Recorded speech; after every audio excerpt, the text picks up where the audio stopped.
Hello everyone, welcome to our new video. आज हम कर रहे हैं सेल्फ प्रैक्टिस 8E। उसका फर्स्ट क्वेश्चन देखते हैं। फर्स्ट क्वेश्चन में हमें बोला क्या दिया हुआ है कि चेक वेदर, हमें चेक करना है कि जो गिवन रेशियो है वो प्रोपोर्शन में है या नहीं है। मतलब देखो, ए पार्ट में देखते हैं। ए पार्ट में फर्स्ट रेशियो क्या है 25/16 और सेकंड रेशियो क्या है आपके पास 75/48। तो हमें ये बताना है क्या ये दोनों रेशियो इक्वल है या नहीं है। तो यहाँ पे आपको नज़र आ रहा होगा, मैंने इस क्वेश्चन इस पार्ट को दो मेथड से करूँगी, मेथड 1 एंड मेथड 2।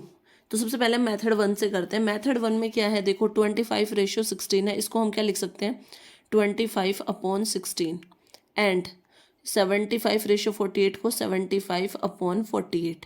अब देखो 25/16 तो ऑलरेडी रिड्यूस है।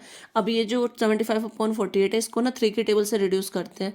3 1 जा 3, 18 बचा, 3 6 जा 18, 3 2 जा 6, 1 बचा यानी 15, 3 5 जा 15। अगर आप यहाँ पे बात करो रेशियो दोनों के प्रोपोर्शन रेशियो की, तो 25/16 इज इक्वल टू क्या है 25/16। मतलब ये हमारा किस में है, प्रोपोर्शन में है। अब इसको सेकंड मेथड से भी हम कर सकते हैं। सेकंड मेथड में हम क्या करेंगे, गिवन रेशियो है 25/16, उसको फ्रैक्शन में लिखेंगे एंड सेकेंड रेशियो क्या आपका 75/48। इसमें यूज़ करेंगे हम क्रॉस मल्टीप्लिकेशन, क्रॉस मल्टीप्लाई करेंगे। अब क्रॉस मल्टीप्लाई करेंगे तो हमारे पास किसको मल्टीप्लाई करना है 25 को 48 से एंड 75 को मल्टीप्लाई करेंगे 16 से। 25 को 48 से मल्टीप्लाई करेंगे तो हमारे पास क्या आएगा 1200। ऐसे ही 16 को जब हम 75 से मल्टीप्लाई करेंगे तो भी हमारे पास क्या आएगा 1200। अब देखो दोनों रेशियो सेम आए हमारे 1200 और 1200, it means yes it is in proportion. तो जो भी मेथड आपको इजी लगे वो मेथड हम इसमें यूज़ कर सकते हैं। फर्स्ट मेथड भी यूज़ कर सकते हो, सेकेंड मेथड भी यूज़ कर सकते हो। बी पार्ट करते हैं। बी पार्ट में हमें किसका प्रोपोर्शन बताना है 16/24 का और 20/30 का। तो सबसे पहले इस रेशियो को हम फ्रैक्शन में लिखते हैं, यानी 16/24 एंड 20/30। दोनों रेशियोज को मैंने फ्रैक्शन में लिख लिया है। इसमें मैं रिड्यूस करके इसको सॉल्व करूँगी, यानी फर्स्ट मेथड से सॉल्व करेंगे हम। सबसे पहले 16 और 24 को 4 के टेबल से रिड्यूस करते हैं। 4 6 जा 24, 4 4 जा 16। अगेन ये 2 के टेबल से रिड्यूस हो जाएगा। 2 2 जा 4 एंड 2 3 जा 6। तो फर्स्ट फ्रैक्शन रिड्यूस होने के बाद आपकी क्या आ गई है 2/3। और सेकंड फ्रैक्शन में देखो, अगर आप रिड्यूस करोगे तो 0 से 0 कैंसिल हो गया। सिंपल सेकंड फ्रैक्शन भी आपकी क्या आ गई है 2/3। यानी दोनों रेशियो सेम आए हैं। 2/3 is equal to 2/3। So we can say that कि yes it is in proportion, क्योंकि हमारे रेशियो इक्वल आए हैं। अब हम सी पार्ट करते हैं। सी पार्ट में हमें किसका प्रोपोर्शन निकालना है 15/20 का विद 25/30। तो सॉल्व करते हैं। देखो रेशियो को सबसे पहले हम फ्रैक्शन में लिखेंगे, यानी फर्स्ट फ्रैक्शन क्या आ गया आपके पास 15/20 एंड सेकंड फ्रैक्शन क्या आई आपके पास 25/30। अब मैं इसको फर्स्ट मेथड से ही सॉल्व करती हूँ। इसको रिड्यूस करते हैं। सिंपली 5 के टेबल से रिड्यूस होगा। 5 3 जा 15, 5 4 जा 20। तो फर्स्ट फ्रैक्शन क्या आ गई है आपके पास रिड्यूस होने के बाद 3/4 एंड सेकंड फ्रैक्शन को भी रिड्यूस करते हैं। 5 5 जा 25, 5 6 जा 30। सेकंड फ्रैक्शन आफ्टर रिडक्शन क्या आई है 5/6। अब यहाँ पे क्या आपके दोनों रेशियो इक्वल नहीं आए हैं। 3/4 नॉट इक्वल टू 5/6। हमारे रेशियो सेम नहीं आया तो it is not in proportion. D part करते हैं। डी पार्ट में हम क्वेश्चन रीड करेंगे पहले। अब की बार हमारे पास एक रेशियो है मैन का, यानी 500 मैन रेशियो 400 मैन। और जो सेकंड रेशियो है आपके पास वो क्या आया है आपके पास रुपीज़ का है, ₹240 रेशियो ₹290। तो इसको सॉल्व करेंगे अलग अलग फ्रैक्शन बना के। तो देखो सबसे पहले मैन का रेशियो, फर्स्ट रेशियो को फ्रैक्शन में लिखते हैं, यानी 500 मैन अपॉन 400 मैन। अब देखो इसको रिड्यूस करते हैं पहले फर्स्ट फ्रैक्शन को। इसको रिड्यूस करेंगे तो आपके पास क्या होगा, मैन से मैन कैंसिल हो गया, 2 0 से 2 0 कैंसिल हो गई।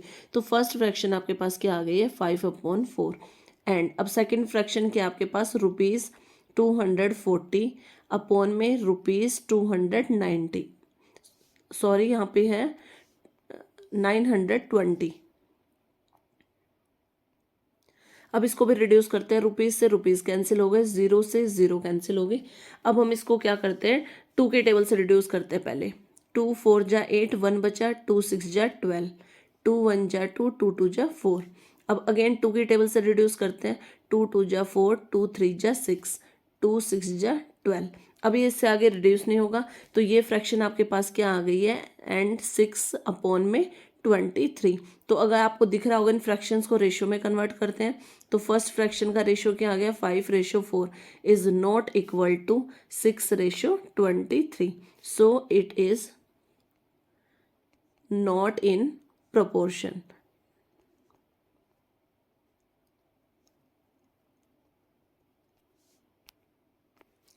लास्ट पार्ट करते हैं, ई पार्ट इसका।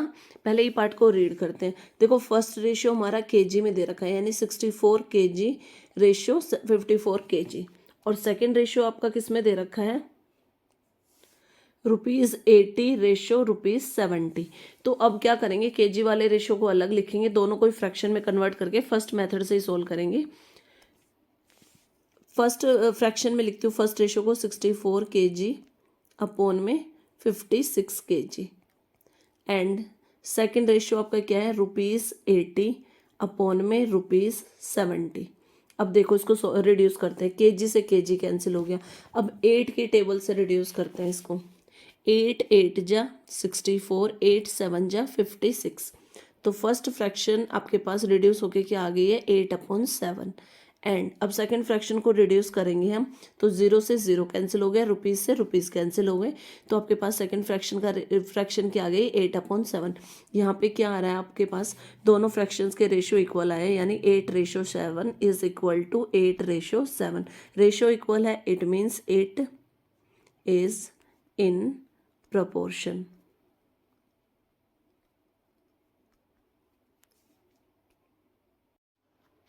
सेकंड क्वेश्चन करते हैं। सबसे पहले सेकंड क्वेश्चन को रीड करेंगे। Find which of the following sets, हमें नंबर्स ऑफ सेट्स दे रखे हैं, हमें उसमें क्या फाइंड करना है कि आर इन प्रोपोर्शन, कि ये प्रोपोर्शन में है या नहीं है। तो देखो आपका ए पार्ट देखते हैं हम सबसे पहले। ए पार्ट में हमें क्या दे रखा है, 14, 7, 18, 9, यानी हमारे पास 4 नंबर्स दे रखे हैं। अब उन 4 नंबर्स को मैं सिंपली देखो 4 नंबर्स को हम ऐसे मान लेते हैं, A:B, then double ratio C:D। तो आपके पास एक रिलेशन लिख के आएगा कि जो A और D ये दोनों हमारी कौन सी पोजीशन पे हैं, एक्सट्रीम पोजीशन बोलते हैं इसको, क्या बोलते हैं, एक्सट्रीम पोजीशन। और जो बी और सी हैं इसको हम बोलते हैं मीन पोजीशन। कौन सी पोजीशन पे, ये मीन। तो हमारे पास एक रिलेशन होता है, रिलेशन के अकॉर्डिंग हमारे पास क्या आएगा, product of extremes is equal to product of means. यानी सिंपली आपको अगर रिलेशन बताना है, जैसे इस क्वेश्चन में हमें एक्सट्रीम्स का रिलेशन बताना है, तो हम उसके लिए फॉर्मूला यूज़ करेंगे। अब देखो प्रोडक्ट ऑफ एक्सट्रीम क्या है, आपके पास एक्सट्रीम पोजीशन पे ए है और डी है, A D is equal to mean position पे क्या है आपके पास, बी और सी, यानी आपके पास क्या आना चाहिए, A D is equal to क्या होना चाहिए, बी सी। तो अब इसी फॉर्मूले का यूज़ करके हम इस सेकेंड क्वेश्चन को सॉल्व करेंगे। अब ए पार्ट करते हैं। ए पार्ट में हम क्या करेंगे, देखो आपने अपने जो ये रेशियो का जो सेट दे रखा है इसको नेमिंग कर लेते हैं हम। 14 आपके पास ए है, A:7 आपके पास बी है, डबल रेशियो सी आपके पास क्या है, 18:D। अब आपको क्या करना है, 14 और 9 की मल्टीप्लाई करनी है, क्योंकि मैंने अभी बताया था हमें किसका प्रोडक्ट निकालना है, AD इज इक्वल टू क्या लिखना है, हमें PC लिखना है। अब अकॉर्डिंग टू द क्वेश्चन ए में ए की वैल्यू लिख लेते हैं हम, हमारे पास क्या है 14, बी की वैल्यू क्या है 7, और सी की वैल्यू क्या है आपके पास 18, और डी की वैल्यू क्या है आपके पास 9। अब सारी वैल्यूज़ को पुट करेंगे, ए की जगह पे रखेंगे हम 14 और डी की जगह पे रखेंगे हम 9 इज इक्वल टू, बी की जगह पे हमारे पास क्या है 7 और डी की सी की जगह पे क्या है 18। जब 14 को 9 से मल्टीप्लाई करेंगे तो हमारे पास क्या आएगा 126 इज इक्वल टू 7 को जब 18 से मल्टीप्लाई करेंगे तो भी हमारे पास क्या आएगा 126। यहाँ पे क्या आ रहे हैं आपके पास, दोनों वैल्यूज इक्वल आ रही है, it means yes it is in proportion. B part करते हैं। बी पार्ट में हमें क्या दे रखा है, देखो पहले वैल्यूज को ही लिख लेते हैं हम। ए आपके पास क्या है 12, बी आपके पास क्या है 16, सी आपके पास क्या है 6 और डी आपके पास क्या है 8। अब फॉर्मूले के अकॉर्डिंग क्या करना है आपको, A D A D is equal to B C. अब ए की वैल्यू रखते हैं, ए की वैल्यू हमारे पास क्या है 12 मल्टीप्लाई डी की वैल्यू क्या है आपके पास 8 इज इक्वल टू बी की वैल्यू आपके पास क्या है 16 मल्टीप्लाई सी की वैल्यू क्या आपके पास 6। 12 को 8 से मल्टीप्लाई करेंगे तो हमारे पास आएगा 96 इज इक्वल टू 16 को 6 से मल्टीप्लाई करेंगे तो भी हमारे पास क्या आएगा 96। अब देखो यहाँ पे आपके दोनों रेशियो इक्वल आ रहे हैं, it means yes it is in proportion. C part करते हैं। सी पार्ट में नंबर्स का सेट क्या दे रखा है आपको 4 7 9 और 17। सबसे पहले सभी को नंबर लेते हैं। देखो ए आपके पास क्या है 4, बी क्या है आपके पास 7, सी क्या है आपके पास 9 और डी क्या है आपके पास 17। फॉर्मूला क्या कहता है A D is equal to B C. A की वैल्यू क्या है 4, उसको मल्टीप्लाई करेंगे डी की वैल्यू 17 से इज इक्वल टू बी की वैल्यू क्या आपके पास 7 मल्टीप्लाई सी की वैल्यू क्या आपके पास 9। अब 14 को 4 को 17 से मल्टीप्लाई करेंगे तो हमारे पास आएगा 68 इज इक्वल टू 7 को जब 9 से मल्टीप्लाई करेंगे तो हमारे पास आएगा 63। अब आप यहाँ पे देख रहे हो कि दोनों वैल्यूज हमारे इक्वल नहीं आई है, इट मीन्स दोनों 68 नॉट इक्वल टू 63 और वैल्यू इक्वल नहीं आई है, इसलिए आप क्या बोलोगे no it is not in proportion. D part करते हैं। डी पार्ट में हमें नंबर ऑफ सेट्स क्या दे रखा 180 100 360 और 200। सबको नेमिंग करते हैं, यानी ए की वैल्यू क्या है आपके पास 180, बी की वैल्यू क्या है आपके पास 100, सी की वैल्यू क्या है आपके पास 360 और डी की वैल्यू क्या है आपके पास 200। अब फॉर्मूला यूज़ करेंगे। फॉर्मूला क्या होता है A D is equal to B C. अब ए की जगह पे ए की वैल्यू यानी 180 मल्टीप्लाई डी की वैल्यू क्या है 200 is equal to B C. B की वैल्यू क्या आपके पास 100 मल्टीप्लाई सी की वैल्यू क्या है 360। अब 18 को 2 से मल्टीप्लाई करेंगे तो 36 आएगा और 30 को एज इट इज़ लिख देंगे, हमारा मल्टीप्लिकेशन भी इजी हो जाएगा। अब देखो यहाँ पे 3 को जब हम 36 को 1 से मल्टीप्लाई करेंगे तो हमारे पास क्या आएगा 36 और आपके पास कितने जीरो हैं टोटली 30 है, तो 30 को एज इट इज़ लिख देंगे। इससे हमारी मल्टीप्लिकेशन इजी हो गई। अब अगर आप यहाँ पे ध्यान से देखोगे तो क्या आ रहा है आपकी दोनों वैल्यूज़ इक्वल आ रही है, तो इट मीन्स आप क्या लिख सकते हो yes it is in proportion. E part करते हैं। ई पार्ट में नंबर ऑफ सेट क्या दे रखा है 28 30 और 9, यानी ए की वैल्यू क्या दे रखी है आपको 20, बी की वैल्यू क्या दे रखी है आपको 8, सी की वैल्यू क्या दे रखी है आपको 30 और डी की वैल्यू क्या दे रखी है आपको 9। तो फॉर्मूला यूज़ करेंगे। फॉर्मूला क्या होता है A D is equal to B C, proportion निकालने का। फॉर्मूले में वैल्यूज़ को पुट करेंगे। अब ए की वैल्यू पुट करेंगे तो ए की वैल्यू हमारे पास क्या है 20 मल्टीप्लाई डी की वैल्यू क्या आपके पास 9 इज इक्वल टू बी की वैल्यू क्या है 8 मल्टीप्लाई सी की वैल्यू क्या है 30। अब 20 को 9 से मल्टीप्लाई करेंगे हमारे पास आएगा 180 इज इक्वल टू 8 को 30 से, यानी सिंपल मल्टीप्लाई कर लेते हैं। 8 को 3 से मल्टीप्लाई करेंगे तो हमारे पास क्या आएगा 24 और 0 एज इट इज़ आ जाएगी। अब देखो यहाँ पे अगर आप ध्यान से देख रहे हो तो वैल्यू इक्वल नहीं आई है, 180 है और एक दूसरी तरफ आपके पास 240 है, मतलब नो वैल्यूज इक्वल नहीं आई है, it means no it is not in proportion.